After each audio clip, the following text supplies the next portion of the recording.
todos, tudo bem com vocês? Eu hoje venho falar aqui um pouquinho sobre a escritora portuguesa Maria Teresa Horta e um pouquinho também sobre o livro da Clarice Lispector, A Paixão segundo GH. E vocês já vão perceber porque é que eu vou falar deste livro. A Maria Teresa Horta escreveu, em conjunto com outras duas escritoras, a Maria Isabel Barreno e a Maria Velho da Costa, as novas cartas portuguesas do início dos anos 70. E vou falar um pouco sobre esse livro. Depois irei falar sobre o livro que eu li a seguir durante o mês de maio, da Clarice Lispector, A Paixão segundo GH. E eu li este livro antes da Paixão segundo Constança H, porque este livro da Maria Teresa Horta era uma espécie de resposta ao livro da Clarice. E vou falar então um pouco sobre estes três livros hoje.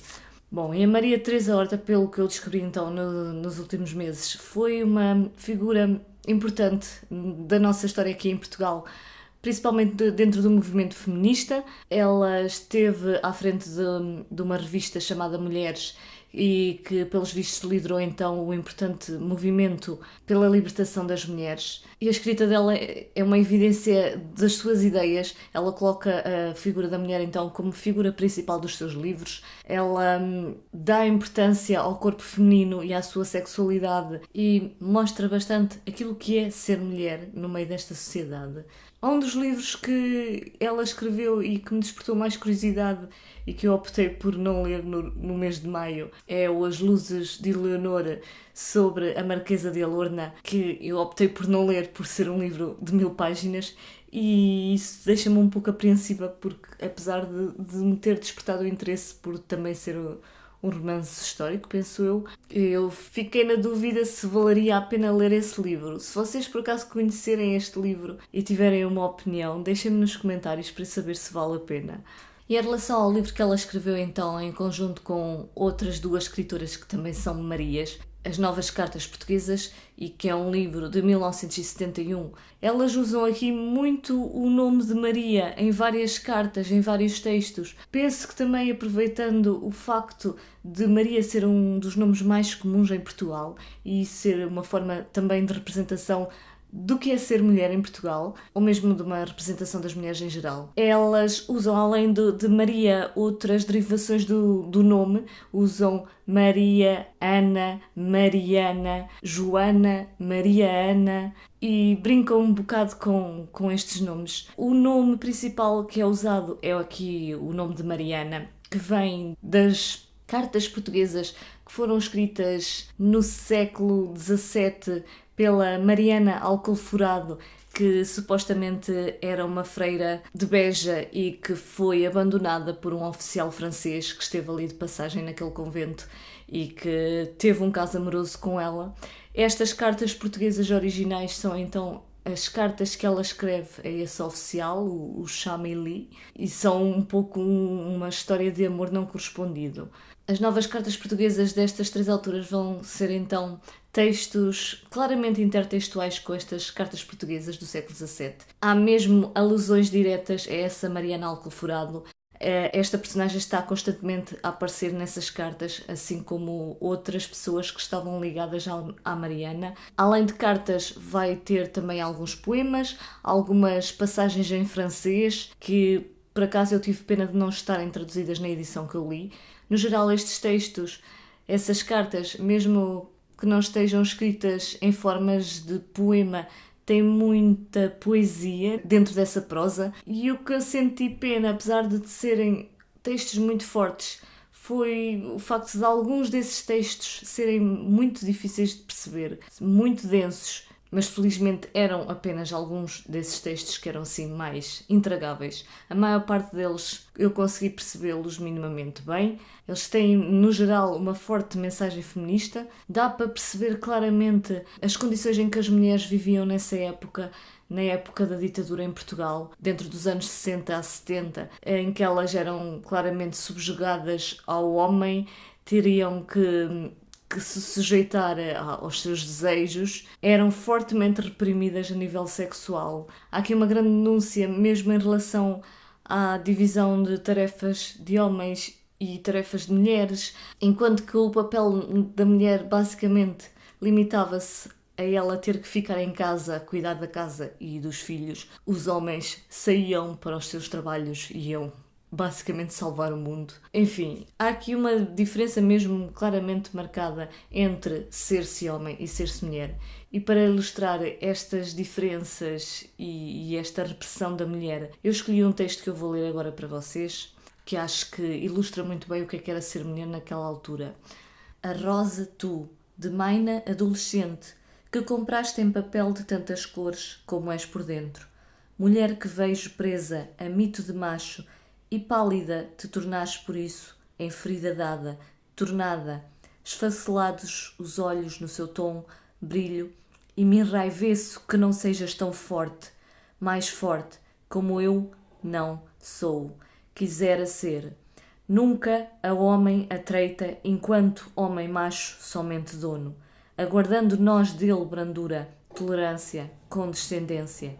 Bandeira deles, em fornicação noturna retomada, para isso lhes servimos, bem acoberto de lençóis, cobertores, a camisa de noite levantada às virilhas assim expostas e o ar composto de quem cumpre um dever vindo, herdado de nossas mães e avós, o prazer, não muito claro, fingido, imitado bem, a fim de se lhes dar a constante certeza de sua vigorosa virilidade, aura.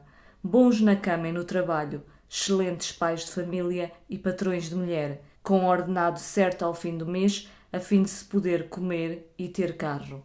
Por conta deste tipo de textos que o livro tem, as Três Marias, estas três autoras, foram alvo de um processo judicial que acabou por durar praticamente 2 anos. Elas só foram ilibadas desse processo depois do 25 de Abril. Foram interrogadas à conta desse processo para saberem qual delas é que tinha sido a autora de qual texto. Elas mantiveram-se unidas nessa altura e mesmo até hoje não se sabe qual delas é que escreveu cada um dos textos. Esse processo judicial alegava que estes textos eram uma ofensa à moral pública e vocês imaginem este tipo de textos, o que eram, o impacto que causaram no tempo da ditadura em Portugal, ainda mais escrito por mulheres. Apesar de ser um texto que eu, nesta primeira leitura, só consegui dar umas 3 estrelas, em grande parte pelos tais textos um pouco densos que vão aparecendo aqui e ali ao longo das cartas. É um livro que eu vou querer mais cedo ou mais tarde ter nas minhas estantes, nesta nova edição, que eu tenho esperança que me vá ajudar a perceber um pouco melhor estas cartas. E agora vou falar no livro que eu li a seguir a este, que foi então o livro da Clarice Lispector, O Paixão Segundo GH, que também não foi uma experiência de leitura nada fácil.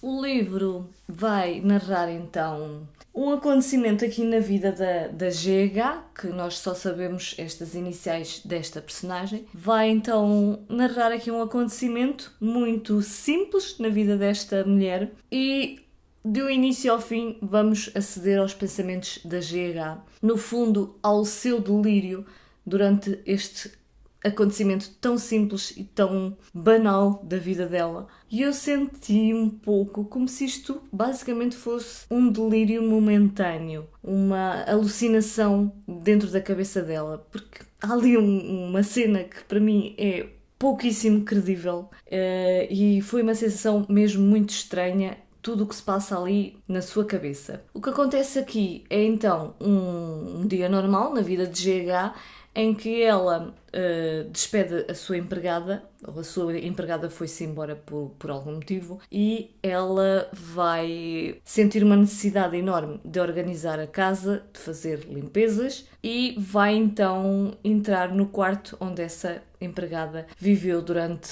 vários meses, durante muito tempo, para começar a arrumar e organizar esse quarto. Quando ela lá chega dentro do quarto da empregada, vê que o quarto está dentro das condições perfeitamente limpo e arrumado, o que a desconcerta por completo. E nesse quarto aparece numa das paredes uma pintura de uma mulher e de um homem nus, penso eu, e de um cão. E ela começa a olhar para aquela figura, para aquela pintura e começa a ter os seus pensamentos. E o principal objeto que aparece nesse quarto e que vai ser o ponto central de todo o seu delírio ao longo do livro, vai ser uma barata que aparece no guarda-fatos da empregada. Sim, uma barata. A sensação imediata, a partir deste ponto em que nós vemos o confronto da GH com essa barata, é uma sensação muito idêntica ao livro do Kafka, A Metamorfose. E há mesmo quem compare a Clarice e este livro em específico ao Kafka, e todo o sentimento que prevalece ao longo de todo o livro é basicamente de estranhamento e principalmente de angústia. Eu não sou propriamente a pessoa mais indicada para vos vender este livro. Há muita gente que adora Clarice Lispector e também este livro. O que eu vos posso dizer é que eu, ao longo do livro, tive a sensação de não estar a perceber nada do que é que se estava a passar dentro da cabeça dela. A maior parte das vezes eu senti-me completamente perdida. E as poucas vezes que eu percebia o que é que se estava a passar, trouxe-me algum sentimento mesmo de nojo, por causa daquela barata. Como este é um livro tão difícil de definir e de passar o que é que ele é, eu não podia deixar de vos ler um excerto que vou escolher aqui para vocês perceberem um pouco do que é que eu estou a falar. Eu, corpo neutro de barata. Eu, com uma vida que finalmente não me escapa, pois enfim a vejo fora de mim. Eu sou a barata, sou minha perna, sou meus cabelos, sou o trecho de luz mais branca no reboco da parede. Sou cada pedaço infernal de mim. A vida em mim é tão insistente que, se me partirem como a uma lagartixa, os pedaços continuarão estremecendo e se mexendo. Sou o silêncio gravado numa parede e a borboleta mais antiga esvoaça e me defronta. A mesma de sempre. De nascer até morrer é o que eu me chamo de humana e nunca propriamente morrerei. Mas esta não é a eternidade, é a danação. Como é luxuoso este silêncio! É acumulado de séculos. É um silêncio de barata que olha. O mundo se me olha. Tudo olha para tudo. Tudo vive o outro. Neste deserto, as coisas sabem as coisas. As coisas sabem tanto as coisas que a isto chamarei de perdão, se eu me quiser salvar no plano humano. É o perdão em si.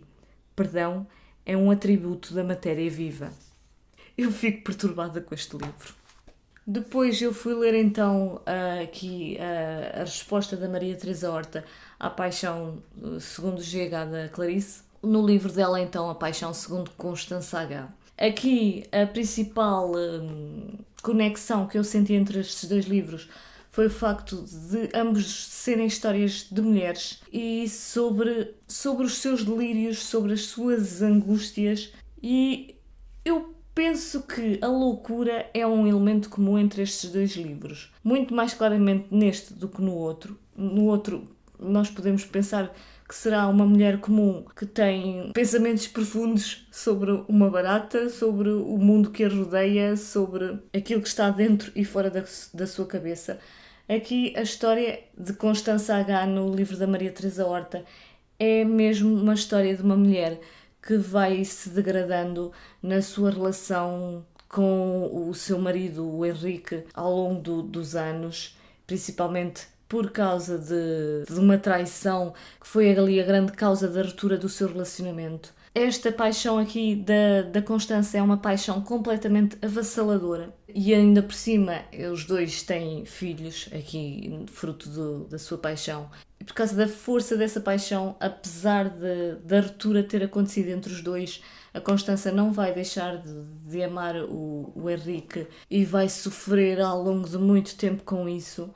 Nós vamos ao longo do livro assistindo a flashbacks do que é que aconteceu no passado e que levou ao internamento da Constança num sanatório. Ao longo do texto nós vamos sentindo mesmo a força dessa paixão, de como isso retirou toda a estrutura da Constança, levando-a até este extremo desta loucura em que ela vive. E é um livro muito, muito forte nesse sentido. Nós vemos aqui o quanto ela sofre, o quanto ela está completamente descompensada e basicamente as consequências que se podem chegar a sofrer de quando não temos os pés bem assentes na terra e quando não somos minimamente racionais. Há aqui muita poesia misturada neste texto, muito erotismo, e apesar de ser um livro tão perturbador ou mais do que o livro da Clarice, é um texto que para mim foi muito mais fácil de compreender, muito mais claro nas suas ideias, e por isso eu acabei por gostar muito mais de ler este livro. Embora seja uma leitura que incomode, que nos perturba, eu acabei por gostar muito do livro na mesma, porque acho que a função da literatura não é apenas agradar-nos ou divertir-nos ou fazer-nos sentir bem, porque eu acho que a literatura também tem essa função de nos incomodar, de nos fazer pensar. Bom, basicamente era isto hoje que eu tinha para falar-vos sobre estes livros. Se conhecem alguma coisa sobre estas autoras, digam-me qualquer coisa aqui em baixo nos comentários para trocarmos umas ideias. E é isto então por hoje. Obrigada por terem assistido. Fiquem bem, até ao próximo vídeo.